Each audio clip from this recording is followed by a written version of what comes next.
child, Jesus Christ, was born on Christmas Day. And man will live forevermore because of Christmas Day. Now, my remarks this morning are going to be very brief because I think you've already heard the inspiration coming from the good Reverend, which I do not want to try to upstage because I think what she said was very deep, very inspirational, but also meant to be very reflective in terms of what this season of Christmas is all about. And after me, you would have the privilege of hearing from our Honorable Prime Minister. Now, what I wanted to say to us this morning is basically a little simple message that is embodied in a quotation from Mr. Charlie Schulz. Charlie Schulz is the famed cartoonist who developed the Charlie Brown series that many of us grew up watching or reading in the newspapers when it was in serial form. And of course, the most famous Charlie Brown's piece is the one, A Charlie Brown Christmas, that all of the cable stations are killing over and over again. Charlie Schulz died recently after becoming very successful as the cartoonist of the Charlie Brown series, which is really just an embodiment of the life of children, the role of animals, and the role of friendship as children grow up. That is the most simplistic explanation I could come up with about the Charlie Brown series. And it says here for this morning's reflection, which comes to us from an online series from the family of the late Norman Vincent Peale, the possibility thinker. And it says here, time to think. Christmas is doing a little something extra for someone. Then there's another part to it, a time to act. Go out with a spirit of love and do something for somebody who is in need. And then a time to pray. And it says here, in this holy Christmas season, Lord, show us how to best communicate your love. Now, something I mentioned last week, and I'll say it again, and the first time I mentioned it would have been at the simple but impressive little concert that we had at the Cardin Home on Saturday. And it is to say that the Ministry of Health, and by extension the sister ministry, Social Services, Community Development and Gender Affairs, has the privilege and the burden and the responsibility of having within its mandate almost all of the social programs of the government, with the exception of education. And it is not by accident that I would imagine that most of these ministries are grouped together because of their linkages, because they're inextricably linked to each other. But when it comes to the Ministry of Health, I think that ministry, more than anything else, gives us the opportunity to show Christ to the rest of the world in terms of the care that we should render to persons. I look around, and in our audience, we have several members of the community here, some of them who are patients, who have come out in their pajamas. Welcome, sir. Thank you for joining us. And I thought I saw somebody in a wheelchair as well. And this ceremony, simple though it is about them. And it is about the persons to whom the government has a responsibility to render care, to offer service and compassion, with the hope that when they leave here, they will be whole again.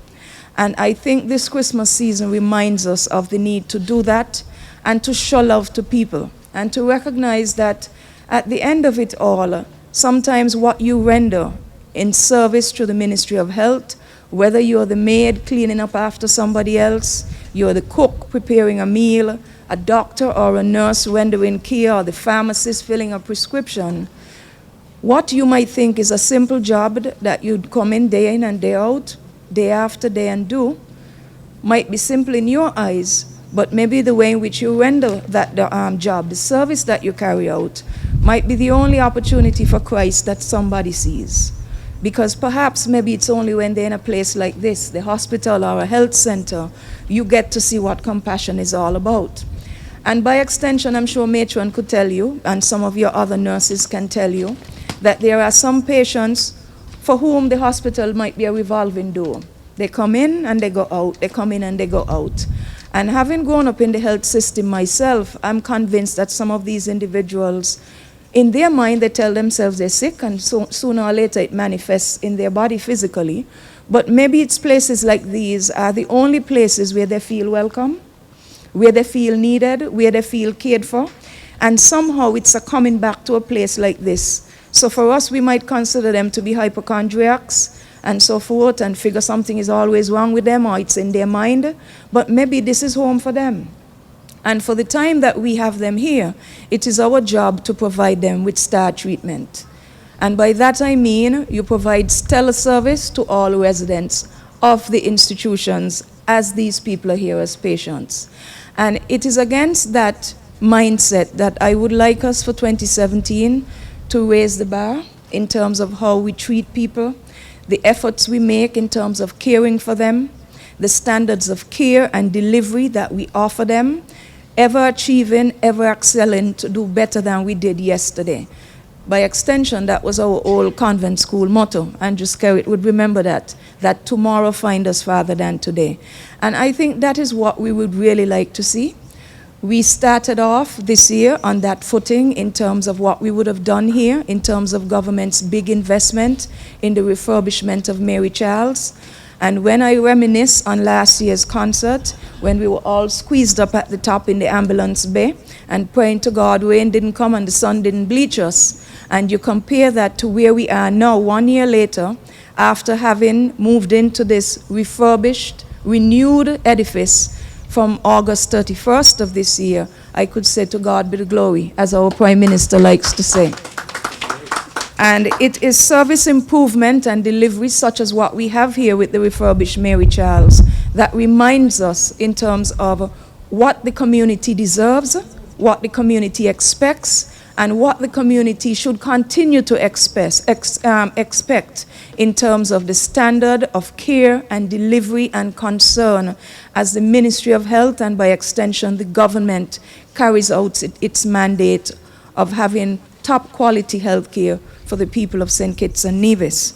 So as we continue throughout the rest of this Christmas season, I want us to be mindful of that wherever we go and whatever we do, we remember that we are here to serve other people and to be the hand and feet and arms of Christ who gives us this mission to do what he asks us to do till when he figures the time is right for him to return to claim that which is his. And so for those few words, I crave your indulgence in terms of doing what our Reverend says to us, in terms of putting back the proper meaning into Christmas where it belongs, in terms of abiding under grace and doing what we have to do to render the kind of care that we have, and at the same time to do it with a spirit of giving instead of getting, and to do so with kindness. And with those few words, I wish everyone a Merry Christmas and a prosperous 2017. Thank you. Mary's boy child, Jesus Christ, was born on Christmas Day, and man will live forevermore because